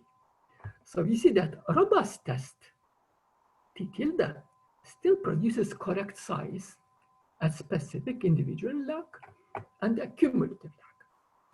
Now the standard test, when we test for correlation log 1, instead of 5% will in general yield us about 12% size. So it means that 8% size distortion.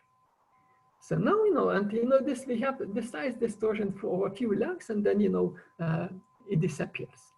So now when you go to one simulation, one sample, so what we will see here, 8% is not the big size distortion. So but we will see some kind of blips, this sample correlation will be outside of the standard confidence band.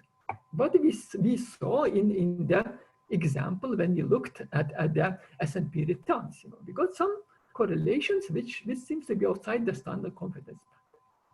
Now cumulative test, Ljungbox test, will be distortion, will be rejection frequency will be higher than 12%. And what happens here? That cumulative test, it accumulates these distortions at specific logs, and we got higher distortions. So usually you remember when we looked at the EViews output of S&P return and the cumulative Ljungbox test, we saw their p-value 0. So this might be the case now in that. We got, we still may have there no correlation in the data, but the cumulative test standard test would show us size distortion. By robust test, which gives us correct size. Now, assume that we got xt are series of independent variables. But what happens, the variance is changing. Unconditional variance is not constant. And what we assume here that there is a change in the middle of sample. Variance jumps from 1 to 4. Okay, now when we look at the individual lacquer, you see that the robust test produce correct size, while standard test, instead of 5%, will produce around 8% size. Now again, in one single estimation, when you got one sample, we hardly will see this size distortion in standard tests. Sometimes we will see, like sample correlation discharge just above the confidence band or on the band, which is really often the case what we see in applied work. Now, when we look at the cumulative test here, again, a robust test Q star gives us correct size, while Young box, it will aggregate, accumulate these small size distortions. And when NAC increases, we got the rejection frequency becomes like 30% instead of 5%. So we got, p-values, of this Young box test will tend to 0. Very, very, very, as soon as LAC increases. And, Young box test in this case would show us probably that we got correlation in the data. Now, when we got just the following, noise, which is martingale difference noise, we got epsilon t IED noise, and what we observe is epsilon t minus 1. XT is uncorrelated, but it's no more IED sequence. Again, here, standard test will find correlation at like 0. And the rejection frequency instead of 5% will be like 23%. So we will see this. While robust test detailed will produce correct size. Again, cumulative as well. Young box will tell us that okay, we got here correlation, and the robust test, cumulative test will produce correct size. Now the power. So do we lose something there doing this cumulative test? Yeah, then we look at the power. We look at the AR1 model. At specific LAC, the power is practically the same for standard test and robust test. When you look at the cumulative test, our robust procedure has slightly lower power. But of course, yes, still, we definitely will register that, the cumulative test will tell us that the series is not a white noise. Still, power is very good. Now, what happens when the mean is not constant? Then it's a trouble, Both tests, here we got a break in the mean. In the middle of sample, the mean instead of from 0 changes to 1. It's a big jump in the mean. So then both standard and robust test for correlation LAC K will find correlation. It's almost very, very high correlation. Cumulative test will also tell us there is a correlation. So what's very important when we do test for correlation at the moment, we should, keep in mind that the tests are valid when the mean is constant. If there is some variation in the mean, we should be very cautious because we may get, spurious correlations using these methods. Now, when we got one realization, one sample, what we will see here. So here, we got sample of IED random variables, and we got here sample correlation, and this black line is 95% confidence band for 0 correlation, standard 95% confidence band, which we see in EView state and so on. And red band is corrected band, because we have this now possibility to correct the band. And because data is IED, both bands are practically the same. So we find no correlation. And here cumulative test as well. Here we have 5% critical value, and both cumulative statistics standard Young box and robust are below the critical value. So no no correlation in the data. So now, if you would get, changing mean, then you would see that strong correlation at the lags, at the individual lags, What we would see often in financial returns, when we square them, when we check for correlation, we see this kind of correlation. So there's a strong correlation in the square to absolute values, which might just indicate that probably mean is not constant. Therefore, we may have, some spurious correlations there. So one needs to be cautious, to doing the modeling and concluding that we got there some kind of dependent structure, especially it's got to model dependent structure in this case. Okay, now what happens when you look now at returns of S&P returns of that original standard, the series we started in the beginning, do we have correlation there or not? So we got here this sample correlation S&P returns, and we have here 95 standard confidence band for zero correlation 99, and this red band is 95 robust band and 99% for robust confidence band for zero correlation. Now you see that all these, correlation lag 2, lag 5 is no more significant at 5% significance level. At lag 1, so we don't have correlation at 1% significance level. At 1%, at 5% we still have. But still, so this band became wider, and all these, correlations that seem to be significant, they suddenly become non-significant. So this robust, approach seems to be helpful here, and tells us, what confirms us what we would expect, probably in the real data. When you look at the cumulative test, again, Leung box test would tell us that we got here correlation in the data. You see, this is much above 1% critical level and 5%, while the robust cumulative test, it shows some correlation at 5% critical level. But if you look at 1% critical level, the red line stays below dotted line, 1%. In that case, probably we could really think, okay, probably we don't have your correlation in this S&P data. So maybe we could go then directly to modeling, volatility, Okay.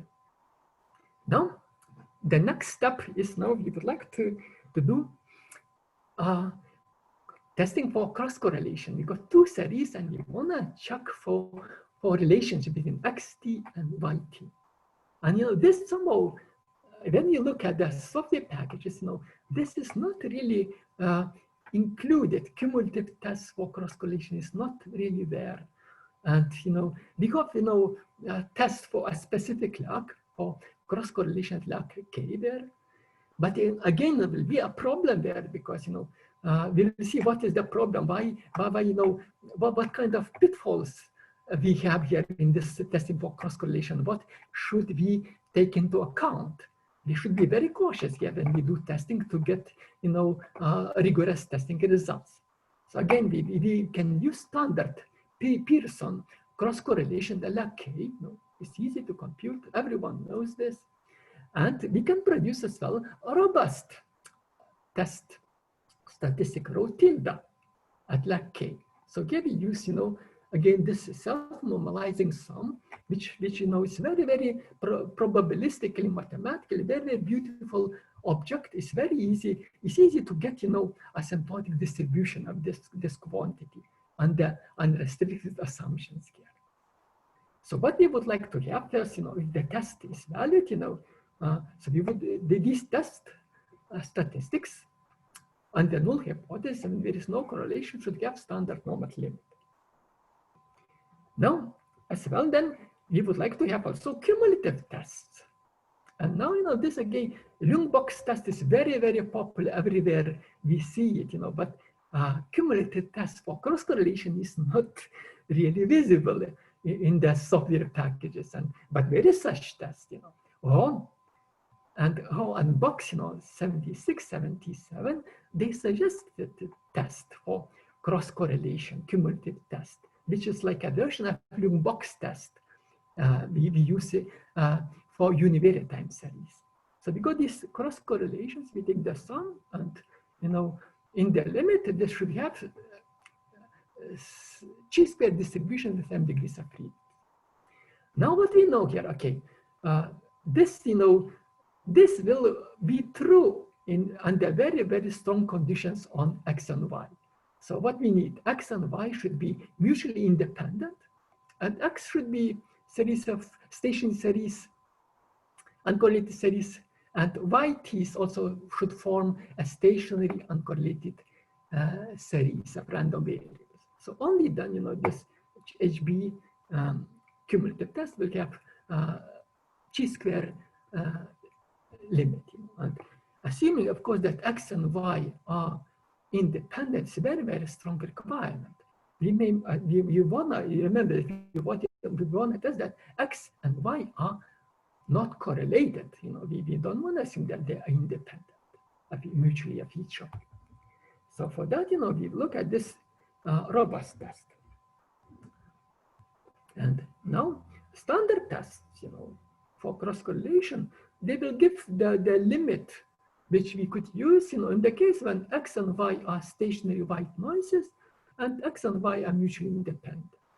So if you got heteroscedasticity in x or y, or dependence between x and y, this will lead to size distortions.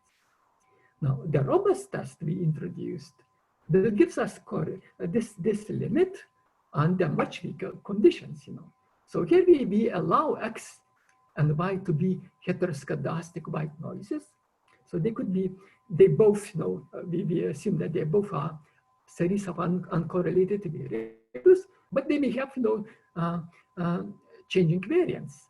May have, might be, they don't need to be a series of ID variables. And we allow for mutual dependence between x and y.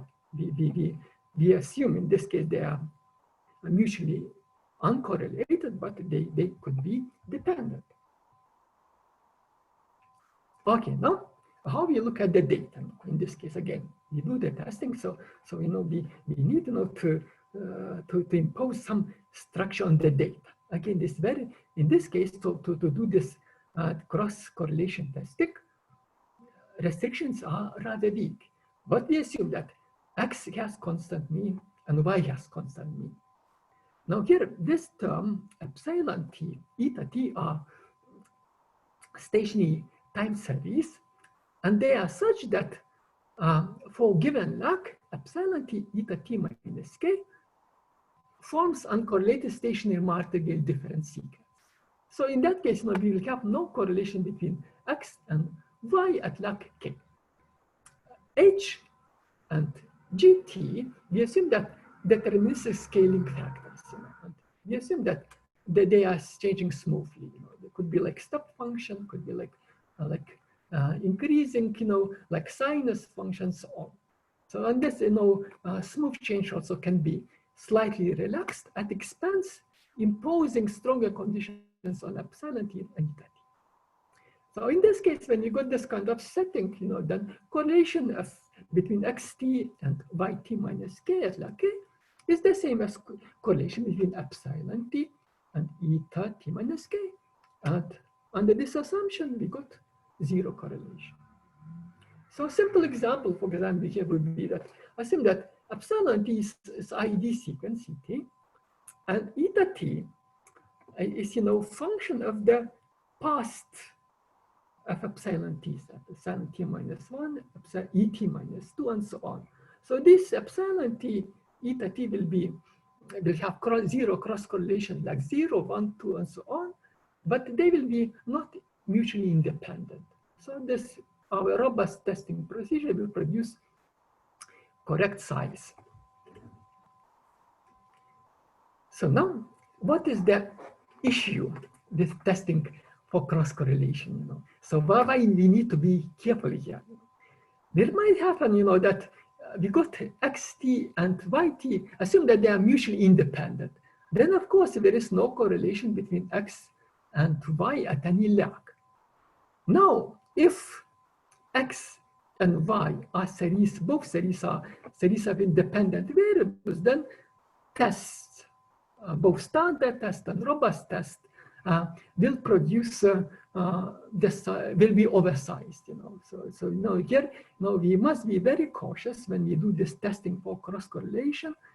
When we do this robust testing, probably we should, you know, look at the cross correlation between series x and y, which are both white noises, and you know, we should make sure that, you know, both x and y have constant mean. So then, you know, the testing results for cross correlation will be reliable. No. Also, you know, in the paper, in the R package, we have application. We included, you know, the Pearson test for correlation R between two variables, x and y. So assume that we got sample of one variable, x and y. So then Pearson correlation is nothing else as cross correlation between x and y at lag k. Now, one comment from Rob again. So maybe Rob can discuss this. Rob, can you? Yes. Sorry, it was just on the last slide with your assumption that you need uncorrelatedness of the individual series. Again, if you were to bootstrap, you wouldn't need to make that assumption because you could bootstrap the correlation and rebuild it. Yeah, perfect. You know, excellent remark. Because really, then, you know, bootstrapping, you know, what we will get, we get correct size, right? Because otherwise, you know, if you use the standard precision or this, you know, the estimate of standard error will be wrong. By bootstrap, then we will produce correct standard error estimate. Thanks, Rob. So Pearson correlation again. Thank you. So it's just cross correlation at lag 0. Now, if x sample, you know, from x and y doesn't have the same variance, you know, then this standard test for Pearson correlation will be oversized. You know, it's not much, maybe 5%, you know, but still, you know, if you do this kind of cross correlation, robust cross correlation lag 0, this will give us correction for the test for Pearson correlation. And in our R package, we have that test for Pearson correlation. It's a detailed application, and everyone can use, very easy to use. Now, okay, let's take a look what we get here. Sorry, Liudas, just to help you control the time, so you have more or less 5 minutes. Okay, good. Thank you. Okay, now we got here Monte Carlo simulations we did as well, you know, and you assume that we got 2 time series which are x and y, they're independent. But they got what? They don't have constant mean. They series of independent variables, but unconditional variance is not constant. Then, you know, at a specific lag, our robust test gives us correct size, Monte Carlo size, while the standard test correlation at lag k will be slightly oversized. Instead of 5%, we got 8%. Again, you know, when you got one sample, this will be hardly will be seen. You know, you may think we got no correlation, but when we look at cumulative test, you know, this HB or box version test, you know, will really the size will be more and more oversized when lag increases. You know, then, you know, p-values of this LB test or HB test, you know, will be just drop below 0, our critical level, for example, 0.05. We may get indication that you got there cross correlation between x and y, then there is no relation between x and y at all. Now again, when you got, you know, like x and y, they are uncorrelated, but they are not really mutually independent, then standard test will produce a lag 0 and 2 really will be oversized by 20%, while by the robust test will produce correct size, and the cumulative test as well, you know, robust test will produce correct size, and the standard test will be oversized. Okay, now, then we got, you know, cross correlation. Now, we got one sample here. one realization. And we look at cross correlation between xt and yt, and they are not uncorrelated, but not mutually independent. You see, what we'll get here, standard, we got here cross correlation at specific lags. Here is the standard confidence band, 95% confidence band for zero correlation. And here is the robust confidence band. This robust becomes suddenly wider, and really it tells that there is no correlation, cross correlation like 0 and 1. But by standard test would tell us that we got cross correlation like 0 and 1, and this would be probably significant correlation. So it really seems to be helpful here. Now, when we go to that example of cross correlation between S&P returns and gold returns. And you remember that, doing standard tests for cross correlation, we found that there was significant correlation even at 1% significance level at lag 2. Now, when you do robust testing, this confidence band for zero correlation, 95% confidence band, really this correlation lag 2 becomes inside of the band. So it tells us that there is no cross correlation between these two series of returns at any lag here. So which is like nice, probably result, which really using this kind of testing procedure will helps us get rid of all these small correlations, which seems to be significant in applied work and might be not at all. So we may get a few significant cross correlation in the data, and which might be very helpful. Now, what we did as well in the paper, we had, a section when we would like to test, very basic hypothesis that xt is series of IID random variables. Because when we do testing for arch property, then practically we do similar thing. We test first that we have no correlation in xt in the levels, and then we test, do we have correlation in the squares? And if we don't find correlation in the squares, then we conclude there no arch effect. This practically that series is a series of ID random variables. So we wanted to do this simultaneous testing for this ID property. Of course, so testing for correlation in xt and absolute values in xt simultaneously. And we have in these tests, we have very, very simple asymptotic properties. We have tests at specific lag and cumulative lag. And for example, if you go to application, when you got, for example, these S&P returns, and we would like to test, are these S&P returns ID random variables? So the test, will tell us, here is the 1% critical level, and you see that all the statistics at specific lags are much higher than the critical level, and cumulative tests also are above critical level. This tells us that S&P returns are not series of ID random variables. No, probably there might be variance might be not constant there. So how to really to get all things right, and it's still lots of work to do there. And do we have arch effect? How much of arch effect do we have in this time series?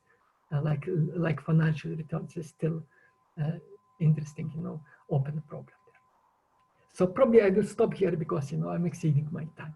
Thank you. Right, thank you very much, Liudas. So it looks like, yeah, there is a question from Boo. So Boo, I will unmute you and you can ask your question. Hello, Boo. Hi, can you hear me? Yes. Hi. I just want to ask a following question. So it seems, I think maybe the point estimation for the rho will be affected by, for example, heteroscedastic. Yeah.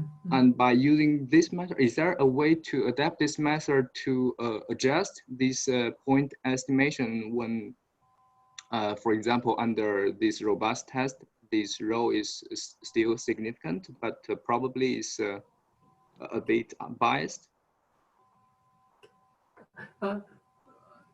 You see, what the settings what you use here, is quite flexible, and now, what was the limitation a little bit was here, because we assume that the scaling factor was deterministic in the paper with Peter and Violetta, we assumed that, but that does allowing us to get beautiful asymptotic theory, but really, we can make this, much less, restrictive assumptions on H, so with this heteroscedasticity phenomena or variance, we could handle much wider class, I'm working now at the moment this, we're working on the, how to relax these conditions, but I should check, exactly what you mean by your question, and then you could email me, we can talk. Okay, thanks. Yes, so I think there is another question from Carlos. I mean, at least he raised his hand. So I'm gonna unmute you, Carlos, if you have the question.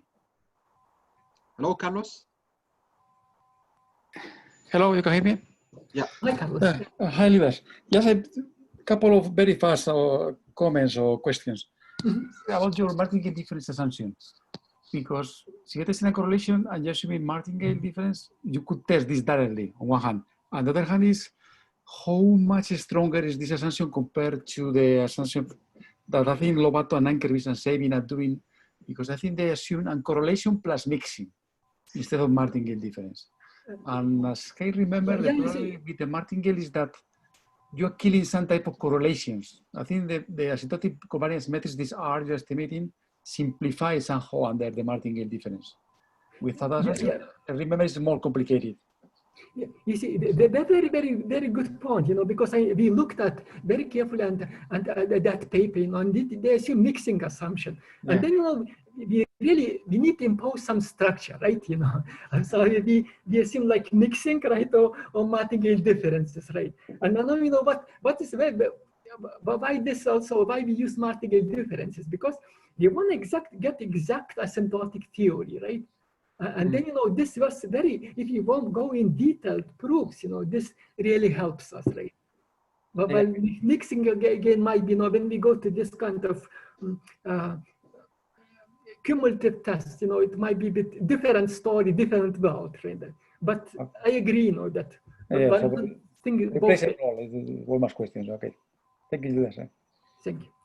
Thank you. So, I guess we have to stop now for lunch break. So, I'm gonna stop in a minute the recording, but I'm gonna leave the Zoom, working. So maybe it's a good idea to, to leave Zoom open in case if some technical issues or, I'm talking about the participants. So, but I will stop now recording and we.